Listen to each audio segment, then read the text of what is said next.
De la guerra relámpago a la guerra de desgaste, del centro de la política a un conflicto más del mapa, de la frontera geopolítica de los bloques antiguos a la trastienda del nuevo caos, del calor al frío. Soy Juan Luis Sánchez. Hoy en Un Tema al Día, la Guerra Fría, capítulo 1. Ucrania y el general invierno.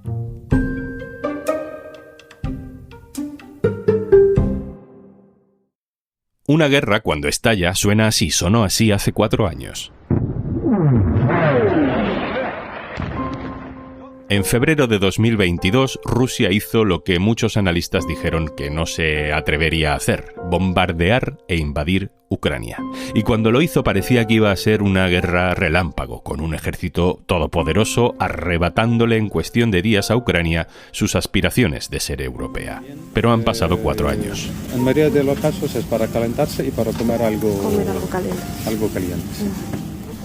Y la guerra sigue ahí, y se ha estancado y se ha cronificado. Y cuando los conflictos se atascan, el mundo se aburre, mira hacia otro lado, los ejes y las prioridades cambian, las grandes palabras desaparecen, y las guerras se enfrían. Y también suenan así.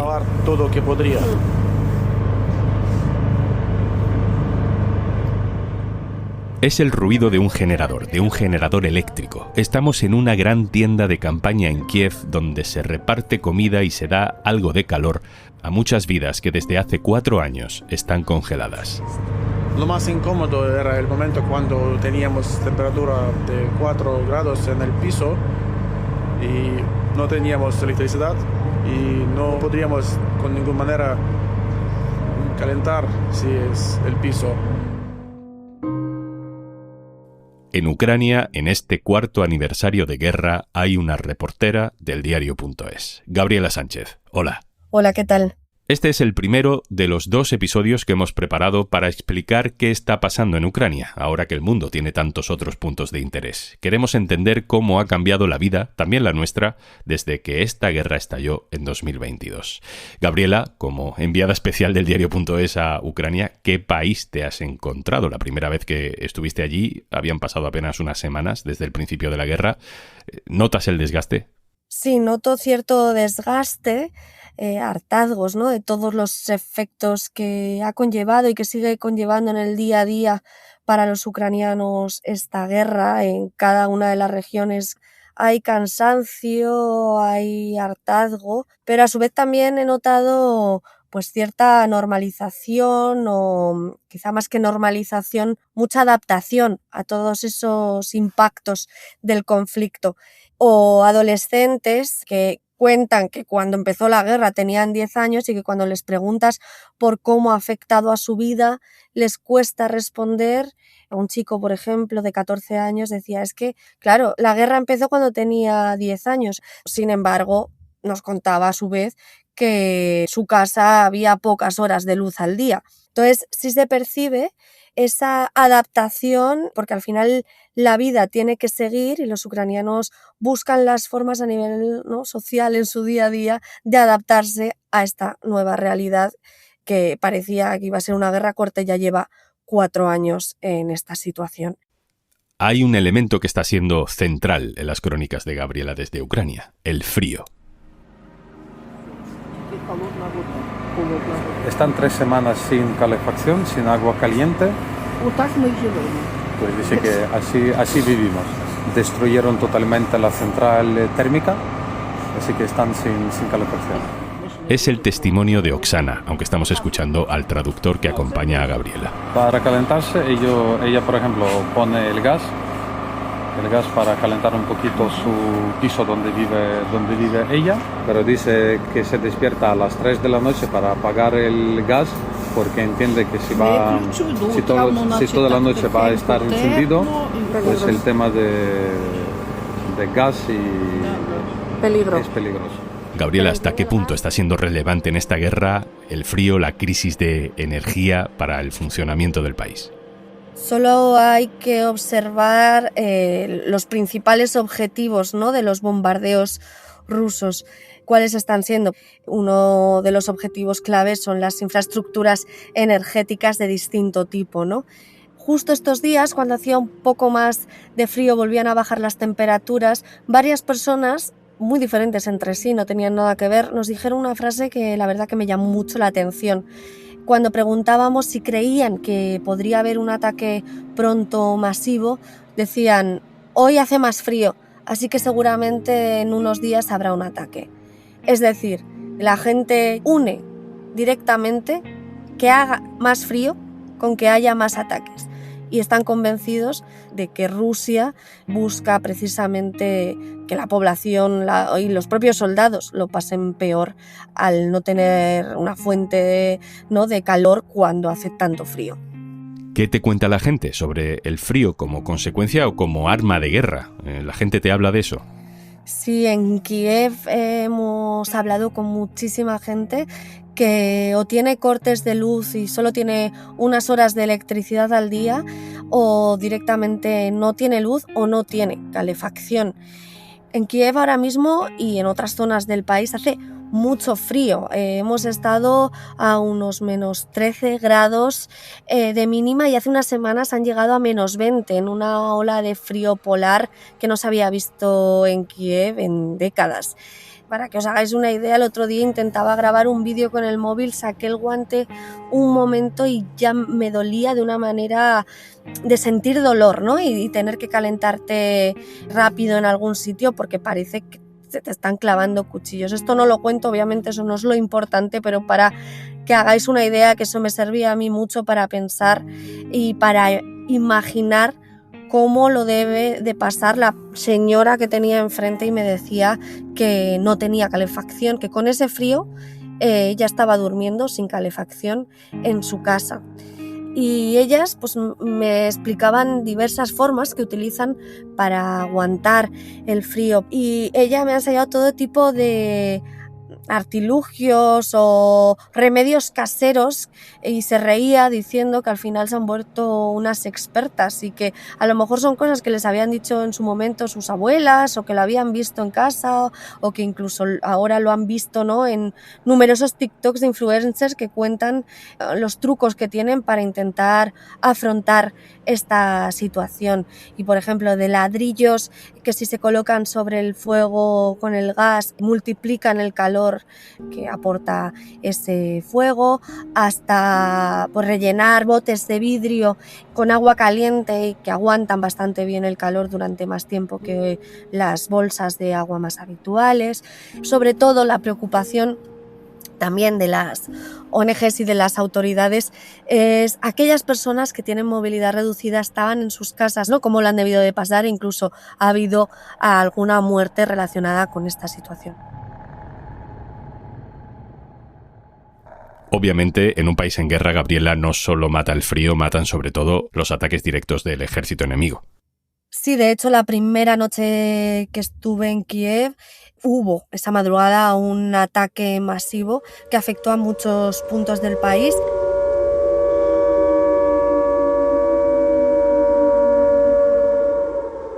Esa noche sonaron las alarmas en todo Kiev, yo misma estaba en el hotel y lo pude escuchar tanto desde el exterior como en el propio hotel, porque el propio hotel también avisa con su propia megafonía de estas alarmas por si la gente quiere bajar al sótano del hotel.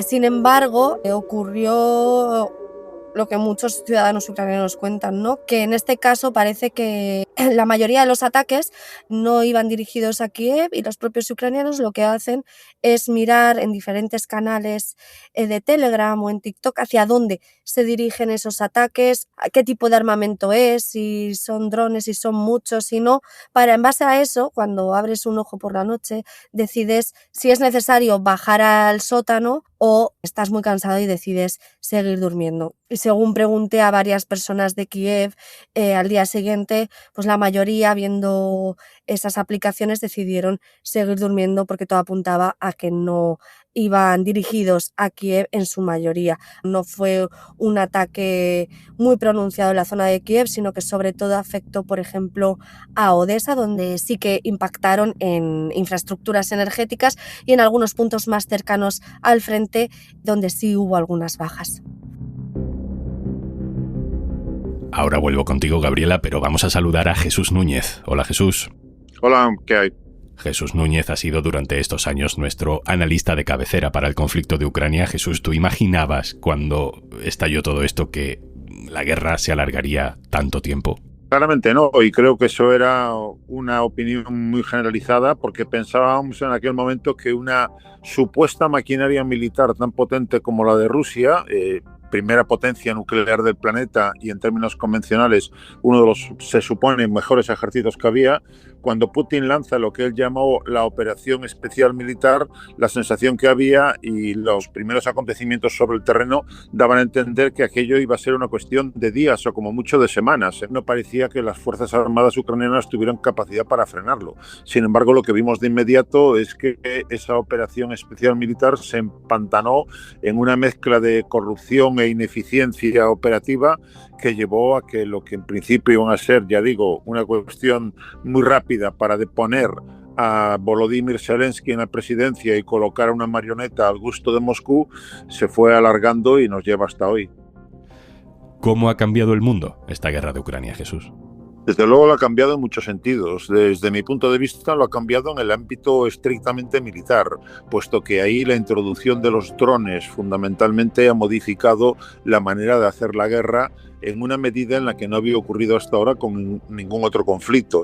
Ha cambiado también, desde luego, en el ámbito energético. Recordemos que cuando empezó esta guerra, el conjunto de los países de la Unión Europea eran extremadamente dependientes de Rusia y, sin embargo, ahora estamos ya prácticamente al punto en el que Rusia deja de ser un suministrador energético, tanto de gas como de petróleo. El horizonte es finales del año próximo y, sin embargo, hemos modificado y hemos girado hacia Estados Unidos, que se está convirtiendo ahora en el principal suministrador de gas licuado a muchos de los países de la Unión Europea.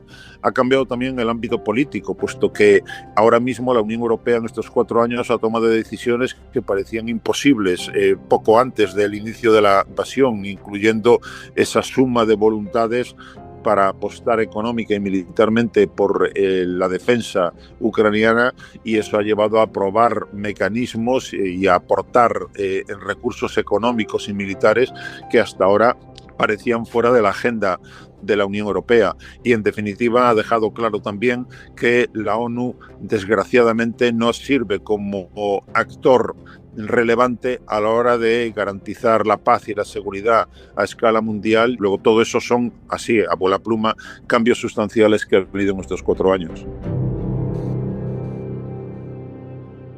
Hemos llamado a estos 2 capítulos la Guerra Fría, porque el frío es también un arma de guerra, pero evidentemente también porque hablamos de geopolítica y de Rusia, y de que cuando todo esto empezó parecía que volvíamos a aquel mundo de bloques, con Estados Unidos por un lado y una Rusia con ansias de recuperar antiguos territorios soviéticos. Ucrania es simplemente el tablero de una partida mucho más grande, pero Jesús, con la llegada de Trump, todo esto se ha recolocado extrañamente. ¿Cuál es hoy la relación entre Trump y Putin, Zelensky, Estados Unidos, Rusia? Creo que lo que hemos visto hasta ahora, más allá de lo que haya en la intimidad, digamos, lo que se ha hecho muy público es, por un lado, que Donald Trump ha considerado a Zelensky en muchos casos como el principal enemigo de la paz, como un gobernante ilegítimo, y ya solamente esos 2 tipos de declaraciones lo colocan al lado de Vladimir Putin. Lo que estamos viendo es un Donald Trump que corteja sin disimulo al presidente ruso.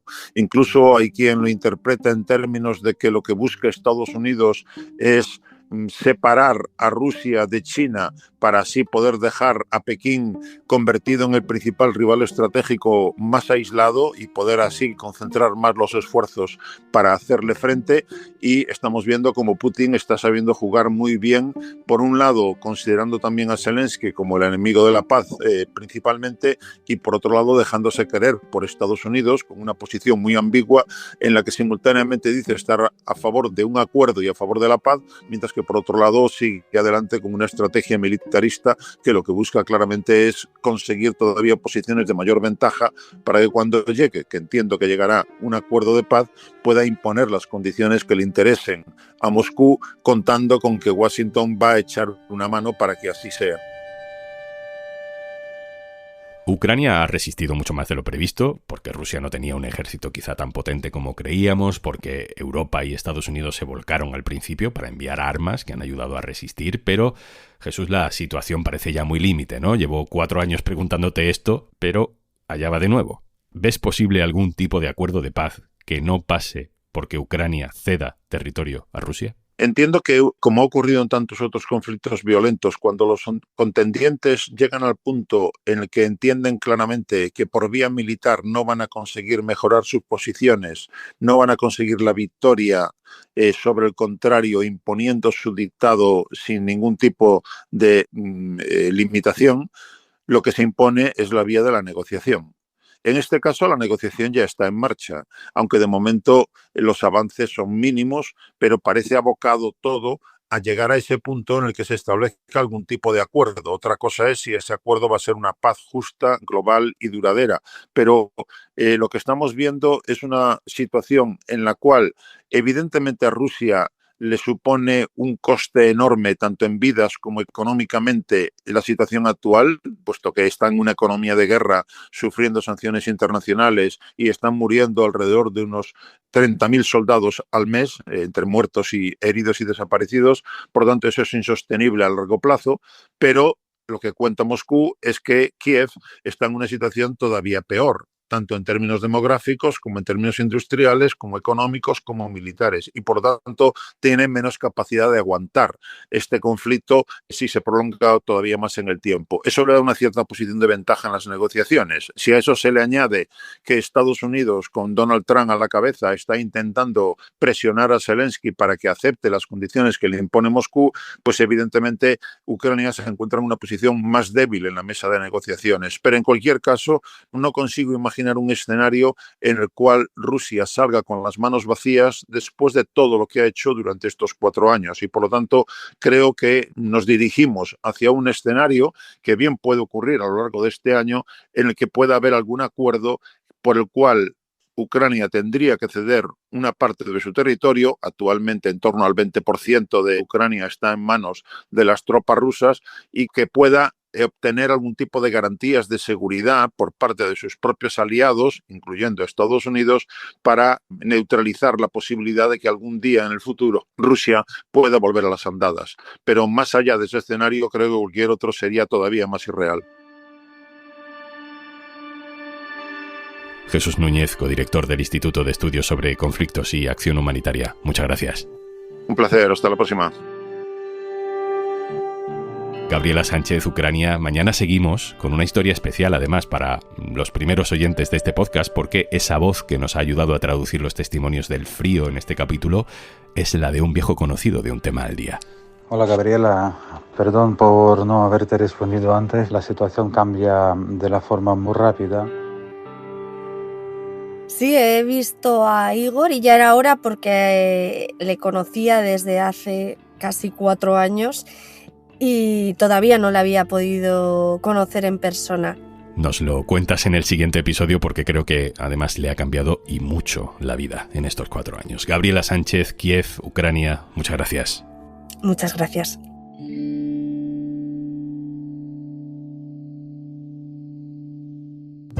Esto es Un Tema al Día, el podcast del diario.es. Si te gusta lo que hacemos, necesitamos tu apoyo. Hazte socio, hazte socia en eldiario.es/Un Socio al Día. Este podcast lo producen Carmen Ibáñez, Marcos García Santonja, Lucía Martín e Izaskun Pérez. El montaje es de Pedro Nogales. Yo soy Juan Luis Sánchez. Mañana, otro tema.